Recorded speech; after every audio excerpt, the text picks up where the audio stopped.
Welcome to our deep dive into the Democratic Republic of Congo, a nation that, frankly, should be absolutely rolling in it.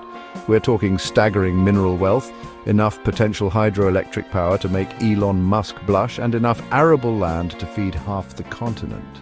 But instead of being the envy of Africa, the DRC is, well, let's just say it's got a case of the could-have-beens. Today we'll explore those could-have-beens. The infrastructural, social and geopolitical changes that could have transformed the DRC into a thriving nation, a beacon of progress, a goddamn utopia compared to what it is now. We're talking about the difference between, say, Norway, with its sovereign wealth fund built on oil, and, well, the DRC. Buckle up, because we're about to delve into a story of systemic failures, deeply rooted issues, and just a whole heap of missed opportunities. But hey, maybe by the end of it we'll find a glimmer of hope, or at least a decent metaphor for this whole mess. Let's start with something seemingly simple. Trains. Imagine a DRC crisscrossed by a modern rail network, efficiently moving minerals from the mines in Katanga, Kasai and the east, straight to the ports. This isn't some fever dream, people. Many of these rail lines actually exist. They've existed since colonial times. The problem is they're about as useful as a chocolate fireguard. Dilapidated, incomplete, about as reliable as a politician's promise. And what's the impact of this, you ask? Well, for starters, it means vast regions of the DRC are cut off from the rest of the country. Getting goods to market, good luck with that. Attracting investment, why bother when transporting anything costs an arm and a leg?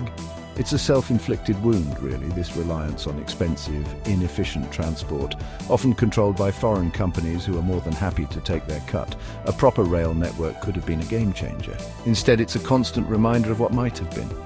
A rolling symbol of stagnation, if you will. And believe me, we'll be seeing a lot of those. Now let's talk about roads, or the lack thereof. Imagine driving from Kinshasa, the bustling capital, to Goma, the beating heart of the East. In most countries, this would be a long drive, sure, but a doable one.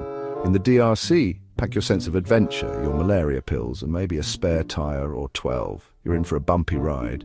You see, the DRC has one of the lowest road densities in the world. For a country its size, it's frankly embarrassing. It's like trying to run a marathon with one leg tied behind your back. And the impact? Well, it doesn't exactly do wonders for internal trade, does it? Getting goods to market is a nightmare. Accessing healthcare, education, forget about it. It's isolation by design, really. A recipe for keeping people poor and disconnected. And the worst part? It doesn't have to be this way. Investing in a decent road network would have been a no-brainer. It would have opened up the country, boosted the economy, and improved the lives of millions. But hey, who needs basic infrastructure when you can just, not have it? All right, time for a story that's equal parts frustrating and mind-boggling. See that? That's the Inga Dam, a colossal feat of engineering with the potential to power, wait for it, all of Africa. Yes, you heard that right, all of it. We're talking clean hydroelectric power, enough to fuel industries, light up homes and make Elon Musk sweat with envy. So naturally the DRC, with the Inga Dam at its disposal, is a beacon of electrification, right?